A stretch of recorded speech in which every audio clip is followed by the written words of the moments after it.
The crystal chandeliers sparkled overhead as Jessica moved carefully between the tables, balancing a tray of champagne glasses.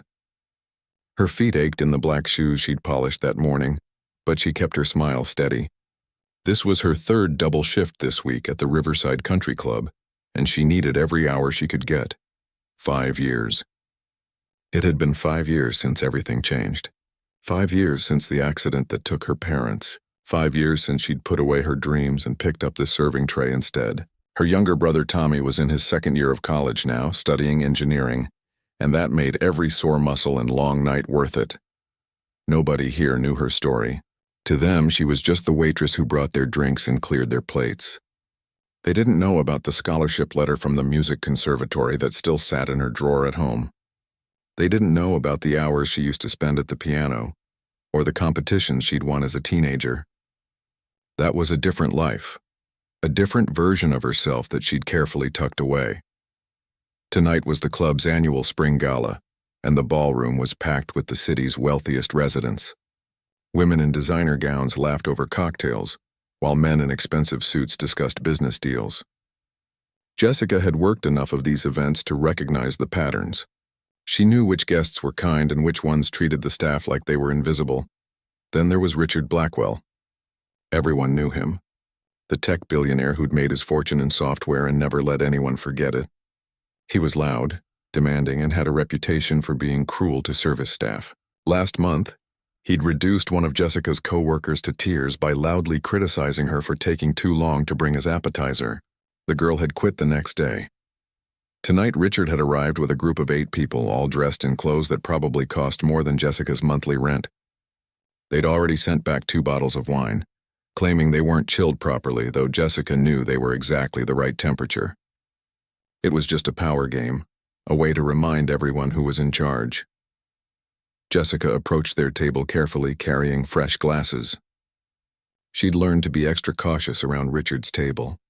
But just as she was setting down the last glass, someone at the adjacent table stood up suddenly, bumping into her elbow. The tray tilted, and a few drops of red wine splashed onto the white tablecloth near Richard's arm. Her heart stopped. It wasn't even on his clothes, just near his place setting, but she knew it didn't matter. Richard's eyes lit up with that particular gleam she'd seen before, the one that meant he'd found an opportunity for entertainment. Well, Richard said loudly, his voice carrying across the nearby tables. Clumsy tonight, are we? Jessica felt her cheeks burn. I'm so sorry, sir. Let me clean that up right away. She reached for her serving cloth, but Richard held up his hand. No, I think an apology isn't quite enough. He turned to his guests, that mean smile spreading across his face. What do you all think? Should we let this slide? His friends exchanged glances, some looking uncomfortable, others already smirking in anticipation. Jessica's stomach twisted. She'd seen Richard humiliate staff before, but she'd never been the target. I have an idea, Richard announced, gesturing grandly toward the piano that sat in the corner of the ballroom. It was a beautiful instrument, a concert grand that the club kept perfectly maintained for special performances. Our clumsy waitress here is going to provide us with some entertainment. You're going to play piano for us. The blood drained from Jessica's face. Around them, other conversations began to quiet as people turned to watch. This was exactly what Richard wanted, an audience for his little show. I don't think that's necessary, Jessica said quietly, trying to keep her voice steady. I'll get my manager and we'll move you to another table. Oh, I insist, Richard said, louder now, making sure everyone could hear. Unless you'd prefer I speak to the club's board of directors? I do sit on the board, you know. Jessica saw her supervisor, Mr. Peterson, watching from across the room. His expression was pained, but she could read the message in his eyes. They couldn't afford to upset Richard Blackwell.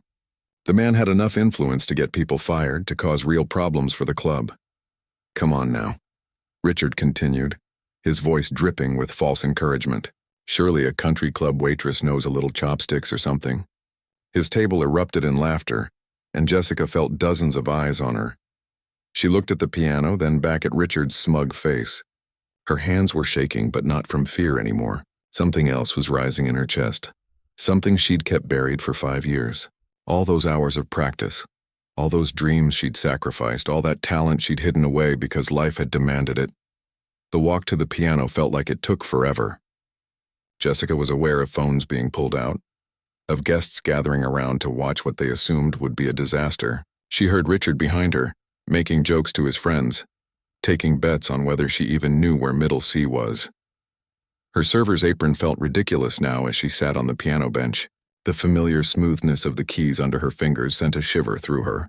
It had been months since she'd touched a piano. She couldn't afford to keep the one from her childhood, and the studio where she used to practice charged fees she could no longer justify. But muscle memory was a strange thing. As her fingers found their positions, 5 years seemed to melt away. She could hear her old teacher's voice in her head, could remember the feeling of losing herself in the music. Richard was still talking behind her, probably making another joke at her expense, but his voice seemed to fade into the background.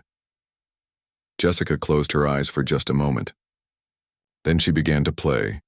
The first notes rang out clear and precise, and the room went silent so fast it was almost funny. This wasn't chopsticks or some simple melody. This was Rachmaninoff, one of the most difficult pieces in classical piano repertoire, and Jessica's fingers moved across the keys like they'd never stopped. Behind her, Richard's laughter died in his throat. The music filled every corner of the ballroom. Jessica's fingers moved across the keys with a speed and precision that seemed impossible. The complex runs and dramatic chords of Rachmaninoff's composition flowed from her hands like water, each note perfectly placed, each emotion carefully expressed. Richard stood frozen behind her, his mouth slightly open. The smug smile had vanished from his face, replaced by something between shock and disbelief. His friends had gone completely silent, their champagne glasses forgotten in their hands. Around the room, conversation stopped mid-sentence as people turned to stare. Jessica wasn't thinking about any of them anymore. For the first time in 5 years, she was back where she belonged. Her eyes were closed now, and she could feel the music moving through her entire body. This piece had been her favorite once, back when she was preparing for her conservatory audition. She'd practiced it hundreds of times, until every measure was burned into her memory.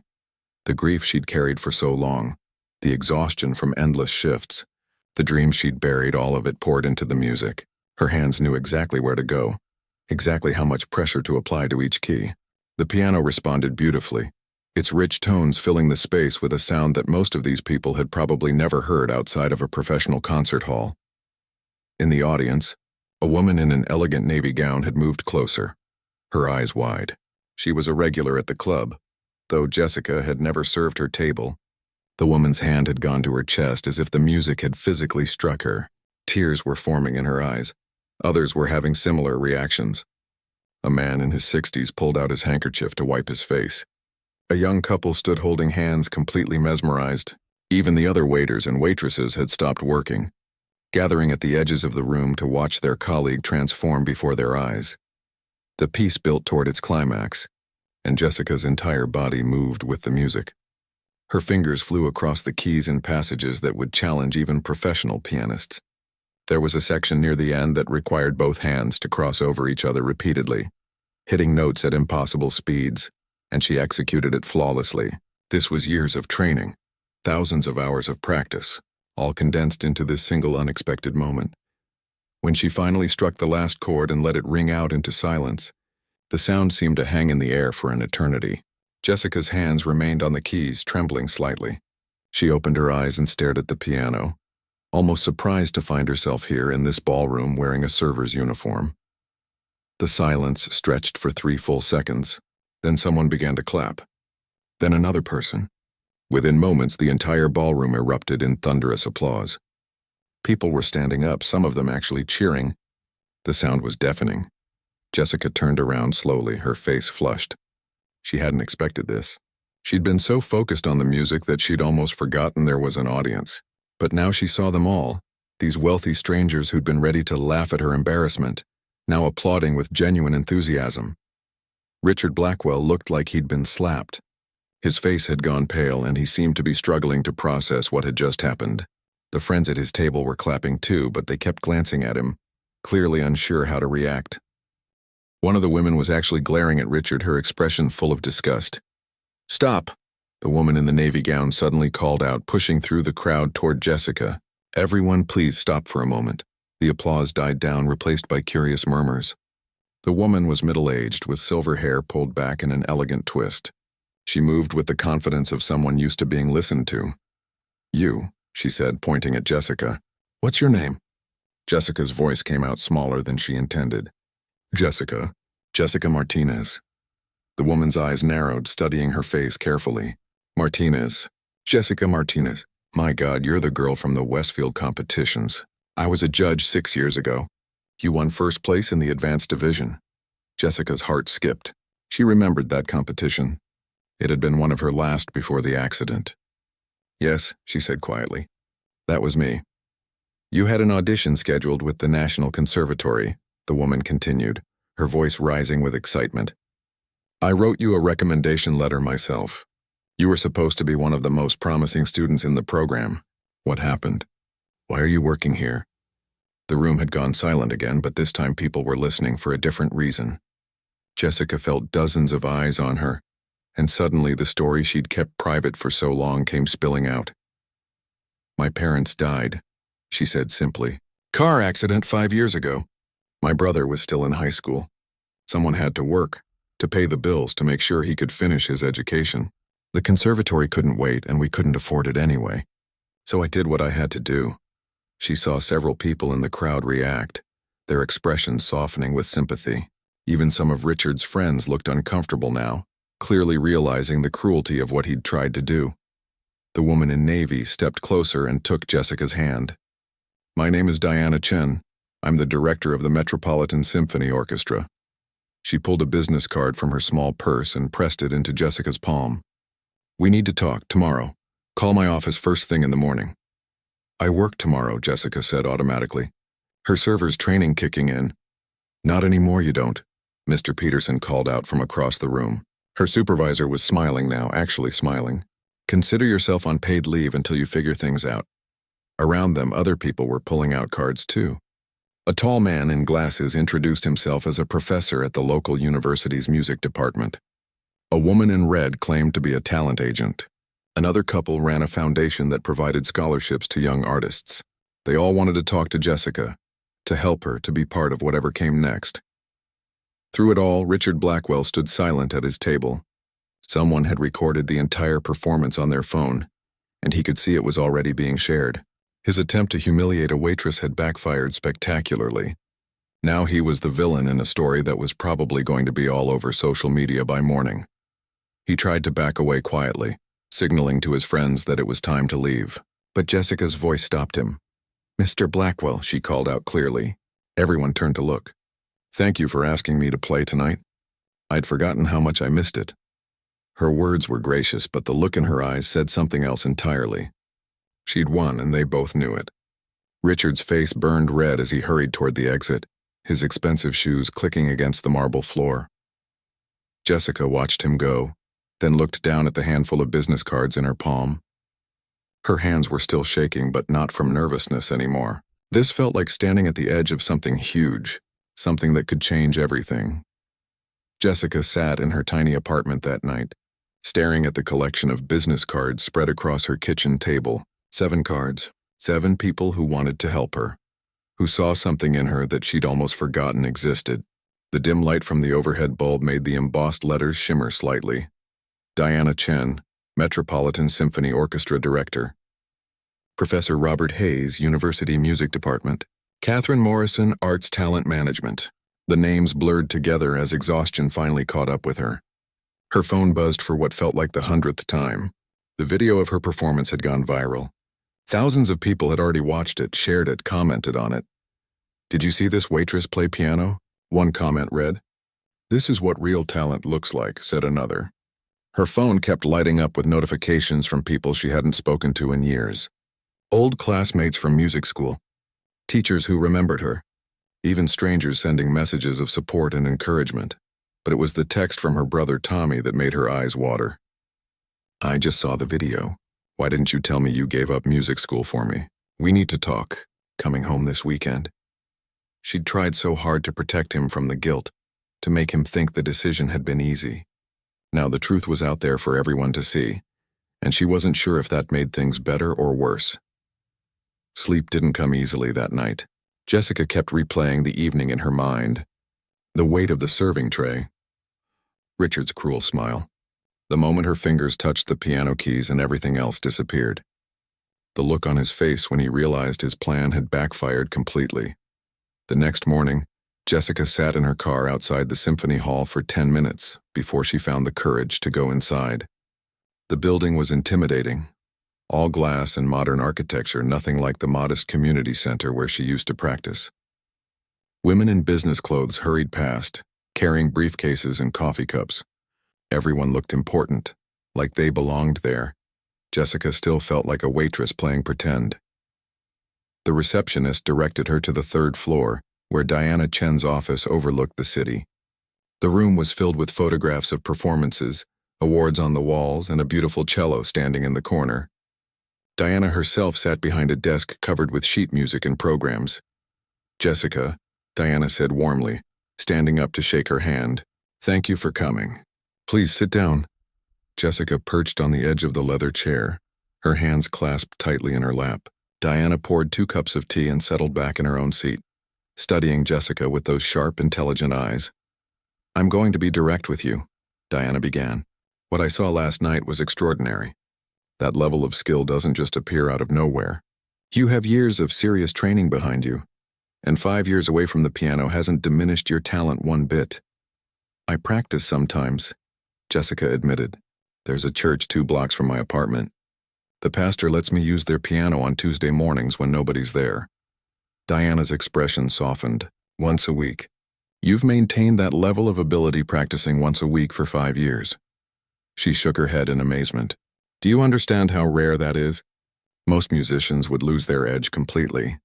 But you walked up to that piano and played like you'd been rehearsing every day." Jessica didn't know what to say to that. She'd never thought of it as anything special. It was just something she needed to do, like breathing. "I want to offer you something," Diana continued. "We have a young artist program at the Symphony. It's designed for talented musicians who need support to reach their full potential. We provide coaching, performance opportunities, and a small stipend to help with living expenses. It's not much, but it would give you time to practice seriously again." The words hung in the air between them. Jessica's mind raced through the implications.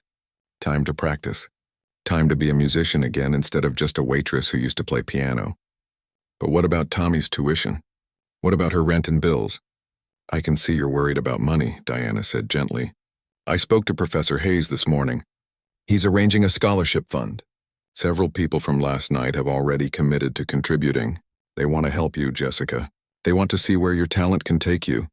Jessica felt tears building behind her eyes. "I don't understand why," she whispered. "I'm nobody. I just did what I had to do." "That's exactly why," Diana replied.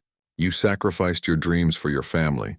You worked hard without complaining. You kept your talent alive even when you had every reason to let it die. People recognize authenticity when they see it. What happened last night wasn't just about your playing. It was about your character." They talked for another hour about practical details. The program would start in 2 months, giving Jessica time to settle her affairs at the country club. She'd need to audition officially, though Diana assured her that was just a formality. They discussed repertoire, coaching schedules, and the possibility of a debut performance in 6 months. When Jessica finally left the symphony hall, her head was spinning. She sat in her car for a long moment, trying to process everything. Her phone buzzed again. Another message, but this one made her pause. It was from Richard Blackwell. "Miss Martinez, I owe you an apology. What I did last night was cruel and wrong. I'm used to treating people as if they're beneath me, and you showed me how ugly that behavior really is. I'd like to make amends. I've donated $50,000 to the scholarship fund being established in your name. It's not enough to fix what I did, but it's a start. I hope you'll accept this with my sincere apologies." Jessica stared at the message. $50,000. That was more than she made in 2 years of double shifts. She thought about responding, about telling him off, or accepting graciously, but in the end she just typed, "Thank you. Your donation will help other young artists who need support." She didn't need to forgive him or become his friend, but she could acknowledge that people could choose to do better, even after behaving badly. That afternoon, Jessica drove to the cemetery where her parents were buried. She hadn't been there in months, always too busy or too tired. She sat on the grass between their headstones and told them everything. About the gala, about Richard, about the music that had poured out of her after 5 years of holding it back. "I think I'm going to do it," she said softly, picking at the grass. "I'm going to try again. Tommy will understand. He's almost done with college anyway, and maybe this is what you would have wanted for me all along." The wind rustled through the trees and Jessica felt something loosen in her chest, a weight she'd been carrying for so long that she'd forgotten it was there. She wasn't abandoning Tommy by pursuing her dreams. She was showing him that it's never too late to try again. When she got home that evening, Tommy was sitting on her doorstep, his duffel bag beside him. He must have driven straight from campus. He stood up when he saw her, and the look on his face was so serious that Jessica's heart clenched. "We need to talk," he said, "about everything you gave up for me." Jessica unlocked her apartment door with shaking hands. Tommy followed her inside, and the silence between them felt heavy. She'd imagined this conversation 1,000 times over the years, but now that it was actually happening, she didn't know where to start. Tommy set his duffel bag down and turned to face her. At 22, he'd grown into a man she barely recognized sometimes. He had their father's height and their mother's serious eyes. Right now, those eyes were filled with something that looked like pain. "I watched that video 12 times, Tommy said quietly. "I watched you play that piano like it was the easiest thing in the world. And then I read all the comments from people who knew you before. Your teachers, your friends from music school. They all said the same thing. You were supposed to be great." Jessica moved to the kitchen, buying time by putting on the kettle. "I am great. I'm a great sister. I made sure you got through school." "Don't do that," Tommy's voice cracked slightly. "Don't make jokes right now. I need to know the truth." All of it, so Jessica told him. She told him about the letter from the National Conservatory that arrived a week after their parents' funeral. She told him about the full scholarship that would have covered tuition but nothing else. About the living expenses in the city, the cost of books and materials, the need for private coaching that wasn't included. She told him about sitting at the kitchen table in their childhood home, looking at the numbers, and realizing she had a choice to make. "You were 17, she said, her back still to him as she poured hot water over tea bags. "You had 1 year of high school left. Mom and Dad had some life insurance, but not nearly enough for both of us to follow our dreams. Someone had to work. Someone had to be the adult. So you chose me," Tommy said, and his voice was thick with emotion now. "I chose us," Jessica corrected, finally turning around. "You think I regret it?" "Tommy, you're going to be an engineer. You're going to build things and solve problems and make a difference in the world. That matters." "What I did matters." Tommy wiped his eyes with the back of his hand. "But you gave up everything. I had no idea. You always made it seem like working at the country club was fine, like you were happy." "I was happy," Jessica said, and she was surprised to realize it was partly true. "I got to watch you succeed. I got to make sure you never felt the kind of fear I felt after they died. I protected you from all of that. That made me happy. And now?" Tommy asked. "What about now? I graduate in 6 months. I already have 2 job offers. I don't need you to take care of me anymore." Jessica handed him a mug of tea and sat down at the small kitchen table. Tommy joined her, their knees almost touching in the cramped space. This apartment had been home for 3 years now, and it had always felt temporary. A waiting room for a life that would start later when Tommy was done with school. "Diana Chen offered me a spot in the Symphony's Young Artist program," Jessica said. "It starts in 2 months. There's a scholarship fund. People are donating money to help me. Richard Blackwell, that horrible man who tried to embarrass me, he gave $50,000. Tommy's eyes widened. "50,000? "I know, it's crazy. All of it is crazy." Jessica wrapped her hands around her mug, feeling the warmth seep into her palms. "But I'm scared, Tommy. I'm 30 years old. Most people in these programs are in their early 20s. What if I'm too old? What if 5 years was too long and I can't catch up? What if I gave up my one chance and this is just people feeling sorry for me?" "Stop," Tommy said firmly. "I watched that video. Everyone watched that video. Nobody was feeling sorry for you. They were amazed." "I was amazed." He reached across the table and took her hand. "You're the bravest person I know. You worked double shifts for 5 years without complaining. You kept practicing on Tuesday mornings at a church because you couldn't let it go completely. That's not someone who gave up their chance. That's someone who's been waiting for their moment." Jessica felt tears spilling down her cheeks. "I'm so tired, Tommy. I'm tired of serving drinks to people who don't see me. I'm tired of pretending I'm fine with how things turned out." "Then stop pretending," Tommy said simply. "Take the program. Follow your dream. Let me help you for once." "You don't have to do that." "Yes, I do. You're my sister. You saved me when I needed it. Now it's my turn." Tommy squeezed her hand. "I've been saving money from my internships. I have enough to help with your rent for a few months until the stipend kicks in. We're going to figure this out together." They talked late into the night, making plans and calculations. Tommy called one of his job offers and asked to start a month earlier than planned. Jessica pulled up the scholarship fund website and saw that it had already reached $75,000. People were still donating, still leaving comments of encouragement. Over the next 6 weeks, Jessica's life transformed in ways she couldn't have imagined. She gave her notice at the country club, and on her last day, the staff threw her a surprise party. Even Mr. Peterson got misty-eyed during his speech about believing in second chances.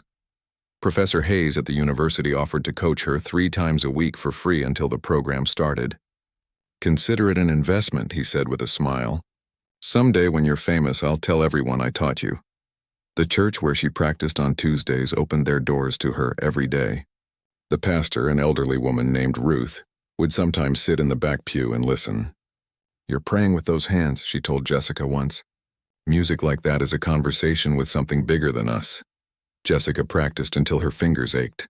She worked through pieces she'd abandoned years ago and discovered that her muscle memory was better than she'd feared. The hardness of restaurant work had made her hands stronger. The years of waiting had given her emotional depth she'd lacked as a younger musician. She wasn't the same pianist she'd been at 25, but maybe that was okay. Maybe she was better now in ways that mattered. Catherine Morrison, the talent agent who'd given Jessica her card at the gala, called with unexpected news. A local television station wanted to do a story about her journey. At first, Jessica wanted to refuse. The attention felt overwhelming, but Tommy convinced her to do it. "Your story can inspire people," he argued.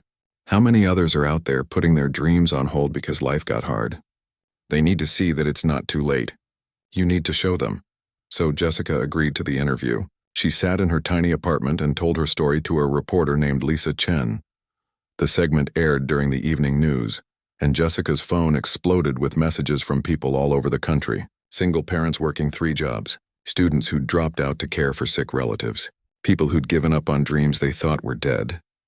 "You gave me hope," one message read. "I'm 52 years old and I thought I was too old to go back to school. But if you can do it, maybe I can too." Jessica saved that message. She saved dozens of them. On days when doubt crept in, when her fingers wouldn't cooperate or a piece felt too difficult, she read those messages and remembered why this mattered. The night before her first day in the Young Artist program, Tommy took her out to dinner at a nice restaurant. Not the kind of place where she used to work, but close enough that she felt strange sitting on the customer side of things. "To new beginnings," Tommy said, raising his glass of water. Jessica clinked her glass against his. "To family," she said. "To the people who believe in us even when we don't believe in ourselves." As they ate, Jessica felt something she hadn't experienced in years. Not just hope, but certainty. This was right. This was her path, and whatever happened next, she was finally ready for it. 3 months later, Jessica stood backstage at the Metropolitan Concert Hall, trying to remember how to breathe. Through the heavy curtain, she could hear the audience filling the seats. The murmur of hundreds of conversations blended together into a sound like ocean waves. Her hands were sweating. She wiped them on her dress for the 3rd time, then immediately regretted it. The gown was borrowed from Catherine Morrison, deep blue silk that cost more than Jessica used to make in a month. She felt like an imposter wearing it. "You're going to be brilliant," Diana Chen said, appearing beside her. The symphony director looked calm and confident, as if she'd never doubted this moment would come. "I've heard you practice this piece 50 times. You could play it in your sleep." "That's what I'm afraid of," Jessica admitted. "What if I'm literally sleepwalking through this and I wake up back in my apartment, late for my shift at the country club?" Diana laughed softly. "This is real, Jessica. You earned this. Remember that." The past 3 months had been the hardest and most rewarding of Jessica's life. The Young Artist program was intense. She practiced 6 hours a day, took theory classes, attended rehearsals, and worked with coaches who pushed her harder than she'd ever been pushed. There were days when she wanted to quit, when her hands cramped and her brain felt too full and she wondered if she was really good enough. But then she'd remember that night at the country club. She'd remember Richard's face when he realized his plan had backfired. She'd remember all those messages from strangers telling her she'd inspired them, and she'd sit back down at the piano and keep working. Tonight was her debut performance. She was the featured soloist for the evening, playing Rachmaninoff's Piano Concerto No. 2 with the full symphony orchestra. The same piece she'd played at the gala, but this time on purpose, with preparation, with the weight of expectations on her shoulders. The irony wasn't lost on her. The piece that Richard Blackwell had accidentally forced her to play was now the one that would launch her professional career. 5 minutes. A stagehand called out. Jessica's stomach flipped. She closed her eyes and did the breathing exercises Professor Hayes had taught her. In for 4 counts, hold for 4, out for 4. Her heart rate slowed slightly. Jessica. She opened her eyes to find Tommy standing there in a suit and tie, looking uncomfortable but proud. Behind him was a small group of people. Mr. Peterson from the country club, his eyes already watery. Pastor Ruth from the church clutching her purse. Lisa Chen, the reporter who'd done her story, and several of her old co-workers from the club dressed up for a night out. "We couldn't miss this," Tommy said, pulling her into a hug. "You're about to show everyone what I already knew, that my sister is extraordinary." Jessica hugged him back, careful not to cry and ruin her makeup. "Thank you for coming, all of you." "Are you kidding?" said Maria, one of the servers from the country club. "We've been bragging about you to everyone. Our Jessica playing with the symphony. We always knew you were special." The 5-minute warning came again. Jessica's heart hammered as she watched her support group file out to find their seats. Diana guided her to the side stage entrance where she could see the orchestra taking their positions.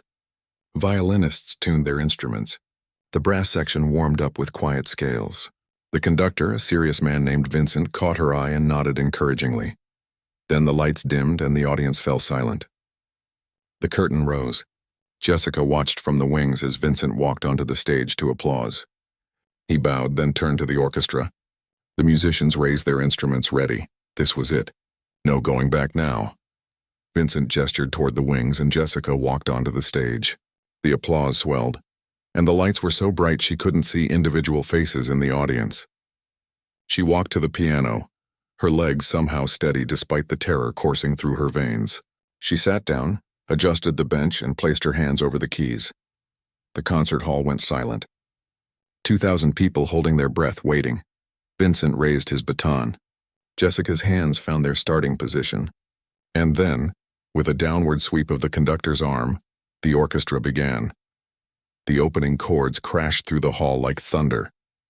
Jessica counted the measures, her entire body tense with concentration. Then her cue came and her fingers descended onto the keys. The first notes rang out clear and strong. Her nervousness vanished, replaced by the same feeling she'd had that night at the country club. The music took over. Her hands knew what to do.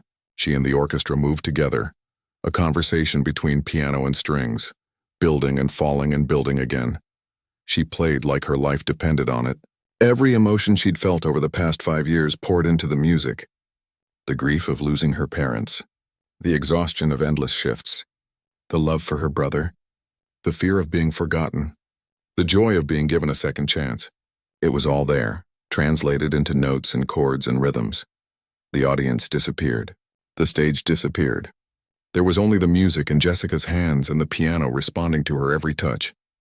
This was why she'd been born.